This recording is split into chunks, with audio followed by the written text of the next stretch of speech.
Right now, York County Sheriff Kevin Tolson is giving an update on a major fentanyl bust. He is joined by lawmakers, including Senator Lindsey Graham, talking about solutions as well as a lack of laws currently to fight opioids. Seen the press release that went out last week. I'm not going to go into much detail on necessarily the people that were arrested or the investigation, but what sits before you represents enough fentanyl to kill every person in York County and then some. And in the words of my colleague and friend, Sheriff Grady Judd down in Polk County, whom, by the way, just made a monumental fentanyl bust, did you hear what I said? What sits before you is enough fentanyl to kill the entire population of York County. Folks, if this was a bag full of terrorists, if this was anthrax, our response would be overwhelming. Yet our response to the opioid and fentanyl crisis is underwhelming. Our legislature, some of our legislators, now you'll see state legislators up here who are in full support of a law that has teeth and has effectiveness and has deterrence built in it. They support that law, but there are some in Columbia who refuse to pass that law. There are some lawyer legislators in Columbia who represent some of these defendants who don't want a law that deters this amount of fentanyl being released in our communities. We need to bring awareness to this issue, that drug dealers are not dealing drugs anymore, they're dealing death. And it does not discriminate. Not age, not sex, not race, not socioeconomics, nothing. 87 people in York County this year have lost their lives because of the pills that you see sitting in front of you. I'm going to do a short slideshow, let you see and illustrate what this bust was about.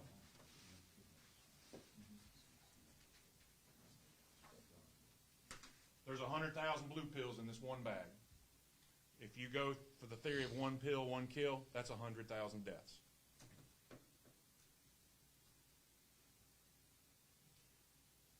The manufacturers know how dangerous this stuff is because they carry Narcan. And if you can see the open box, it appears that at least one dosage of Narcan was used. This is how your pills are getting pressed into These people are not professionals. They're not a Roche lab. And you may get one pill with a certain mixture of fentanyl in it, which could kill you, and the next pill could have nothing in it. 60,000 fentanyl pills. This is what they tried to get rid of as we were executing the search warrant. Same in the toilet.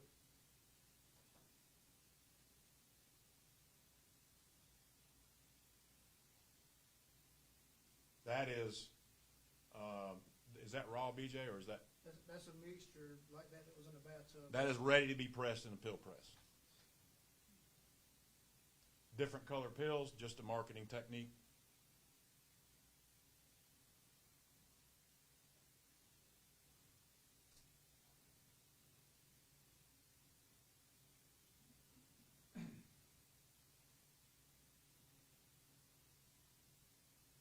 There are 7 pill presses that can pump out hundreds of thousands of pills a day to be released into our communities. These are the individuals who are currently under arrest. The investigation is ongoing. We will update you when we do have more information on additional arrest. I do want to say we had to have York County Emergency Management respond to this search warrant to assist us with decontamination. A specialized group of people had to clean this house up and this lab up because of how dangerous it is. And we are extremely lucky that these pills did not get into the hands of our children. But as long as the legislature drags its feet on passing a substantial law that will help law enforcement and the criminal justice system we're going to continue to see what we're seeing. And this is what we found, folks. Think about what we're not finding. We're certainly not getting it all off the streets.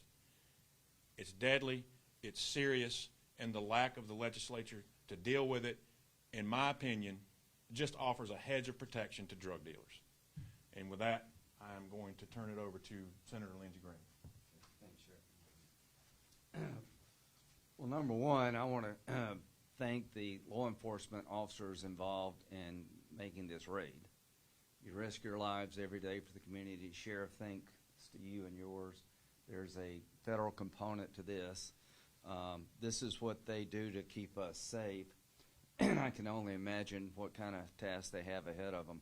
So, you know, I'm not great at math, obviously, with the budget problems. Nobody in Congress is good with math. But I've talked to my staff. I think there's enough fentanyl here to kill everybody in South Carolina twice over. Ralph said that about 1 kilo is 500,000 people. Is it 30 kilos? Is that right? 40. Yeah, no. 500 grams, 30 and a half kilos. Okay, so y'all check us out on the facts. I think this is enough fentanyl to kill everybody in the state twice. Now, just think. In one house, in York County, oh my God. So what to do? Declare war on this. And there is not a sense of urgency in Columbia, nor in Washington, quite frankly. Tom Cotton has introduced legislation allowing fentanyl drug traffickers to be charged with felony murder, making them eligible for the death penalty. So if we take back the Congress, this is on the ballot in 2 weeks, by the way, what to do about this stuff. So I know enough to tell you that the source material, the fentanyl-based product, comes from China, not here in York County. It goes through a broken southern border, and it winds up here in your backyard. Well, why don't we have a system to deal with it from beginning to end? And what would that system look like? You manufacture this stuff, you go to jail like forever. If it can link people dying to what you're selling, then you can be charged with murder. That's a good start at the state and federal level. It's criminal negligence to allow the border to be this unsecured this long. So families who suffer from fentanyl overdoses and lose their loved ones, I wish somebody would bring a lawsuit against DHS, basically accusing them of being criminally negligent. What's going on at the border could be fixed if they desired to fix it. They're not doing a damn thing effectively to control the flow of drugs into our country. 4 million illegal crossings in the last 2 years, 900,000 getaways, 80 people on the terrorist watch list penetrated our border, and you have this. So what we will be doing if we get in charge, Ralph, in the House and the Senate, is come up with a coordinated game plan, a war plan against fentanyl. It starts with holding China accountable.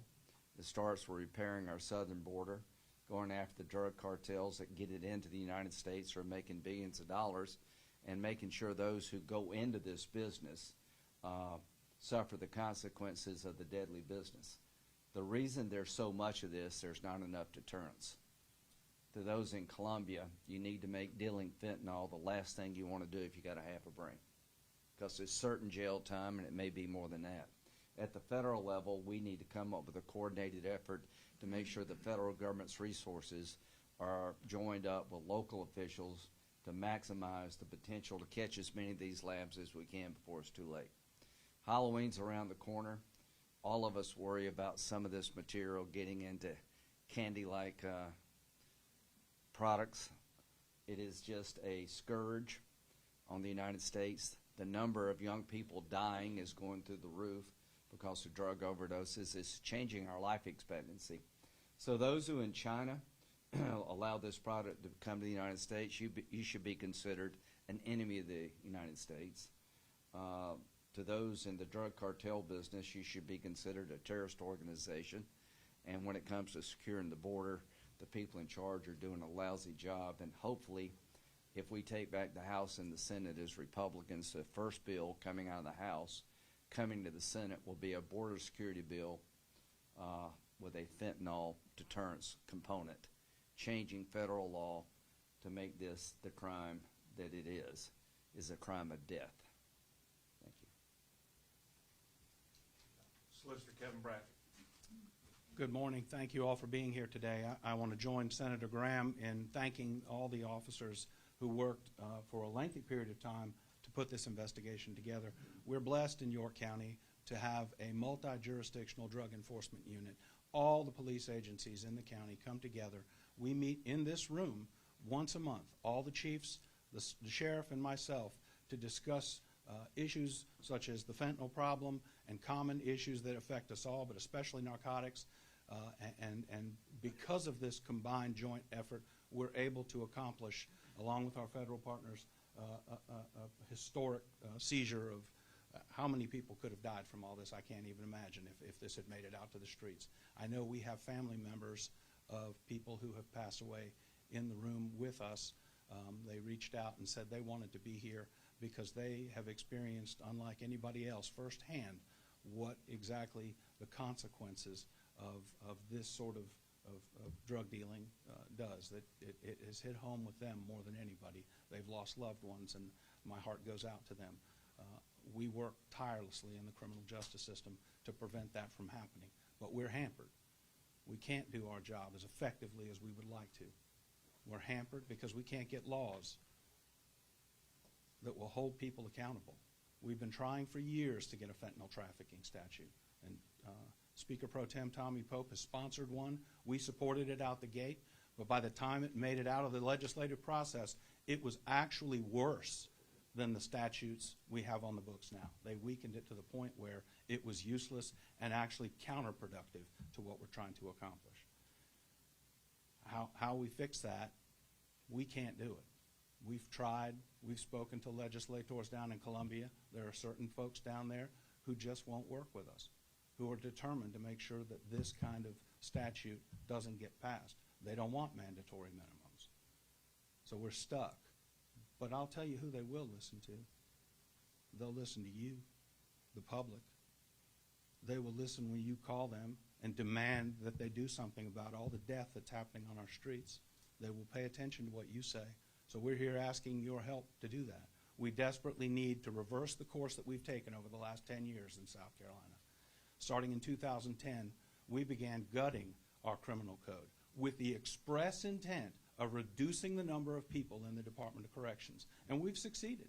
We've gone from 24,000 people behind bars to 16,000 people behind bars as of right now. A one-third reduction in our prison population. And we are nowhere near as safe as we were 10 years ago because of that. We need to change course. We need to get tougher. And we need to offer alternatives to people who are addicted, because we can't lock ourselves, we're not going to be able to lock away people and solve this problem by throwing everybody in jail. Addicts need help, but they're not going to seek help unless they have no other choice, or the choice that they're faced with, rehab or prison, leaves them wanting to go to rehab. We've tried, and we're told in 2010 that they were going to get smart on crime, and all the money they saved from not putting people in the Department of Corrections was instead going to be used on things like drug court. Talk to my sheriff in Union, Jeff Bailey. Sheriff Bailey knows good and well. We've been begging for a drug court in Union. Are the addicts in Union any less deserving than the addicts here in York? No. We should have drug courts in every single county in the state, but we don't because they don't fund them. It's not just about locking people up. It's about making sure that addicts, when they're caught, are given a stark alternative: prison or help yourself. I would rather help them. But if you don't give them that alternative, they're not going to take rehab. That's the first problem, is fixing our laws. The second problem that I'd like to point out to you is a more systemic problem, and it's kind of like, this is more inside baseball in South Carolina. In South Carolina, most people, when I talk to public civic groups, they don't know how we select our judges. They have no idea how we select judges in South Carolina. When I ask them, most people think, are they elected? Yes, they are elected, but who elects them? In South Carolina, the judges are elected by the legislature, they're paid by the legislature, and every single 6 years or so, they have to go back to the legislature and beg for their job. Now, I don't know where you come from, but when I learned civics, I was taught that there are three co-equal branches of government: legislative, judicial, and executive. But when you hire somebody, you pay them and you can fire them. That is not an equal. That's an employee. We need to restore the independence of the judiciary by changing how we choose judges in South Carolina. We need judicial reform. The judges need to be independent of the legislature, which has too much influence over how they exercise their discretion. These are big problems. Legislature isn't going to relinquish that power easily, but they will yield to an angry public, because the one thing that they're afraid of is you. So we can do this all day long. These guys can go out and risk their lives catching this stuff and bringing it in. We can hold press conferences and show you the guns and the drugs and the money, but it won't mean anything if we don't have strong laws and a judicial system that is determined to enforce them vigorously. So we need your help. We desperately need your help making this message clear to the people in Columbia. Representative Ralph Norman. Sheriff Tolson and all the law enforcement officials here that made this drug bust, I want to thank you. Folks, look at this. Look at this. 1 kilogram can kill 500,000 people. As Senator Graham says, it'll wipe out the whole state of South Carolina. This happened in York County. You know why these people behind us are doing this? The money. The money.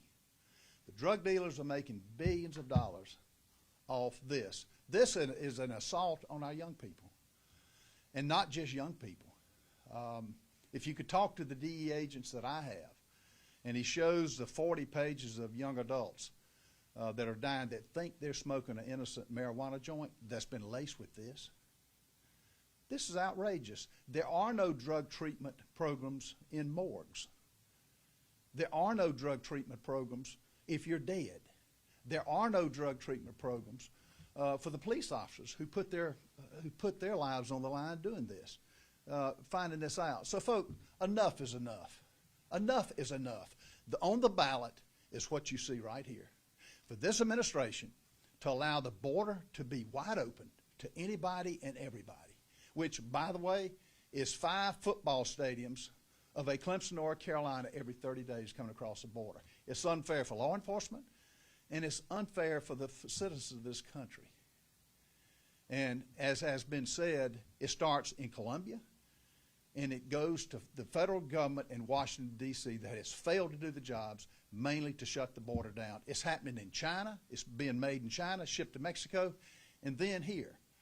And for any state to say they're not a border state, we're all border states. York County, South Carolina, enough to do this damage to our citizens. And look at the lives they're taking. The deaths, and I've heard a figure, it's either 30,000 a day or 30,000 a week of people are dying from this. Already in South Carolina, it's been close to 310,000 people that have died last year. What's it going to be this year? So on the ballot is this.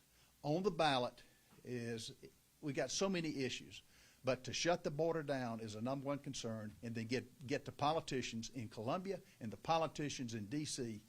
to do something about it. For a bill to start out, a fentanyl deterrent bill that will stop, will have sentences that will make it a crime and put these people away, it gets watered down. How effective is that? So I just applaud anybody listening to this newscast and looks at this to get involved, go to the polls. This is the issue.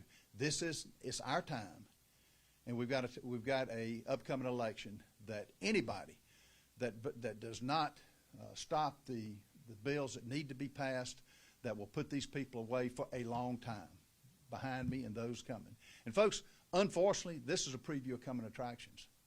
This is a preview of coming attractions. And I just hope and pray that the American people will wake up and say enough is enough. Thank you, Sheriff. Thank you, Representative. We'll be wrapping up here in just a minute, but I do want to recognize the agencies that are represented here and some other folks. DEA, our partners in DEA, could not be here at this time. ATF is here. Chief Watts with Rock Hill PD. Commander B.J. Kennedy with our drug enforcement unit. Union County Sheriff Jeff Bailey is behind me, our neighbors next door. Cherokee County Sheriff's Office, Captain Painter, thank you very much. Sheriff Mueller couldn't be here.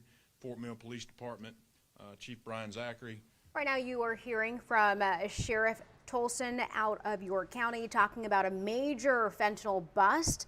6 arrests, 30,000 grams of fentanyl seized.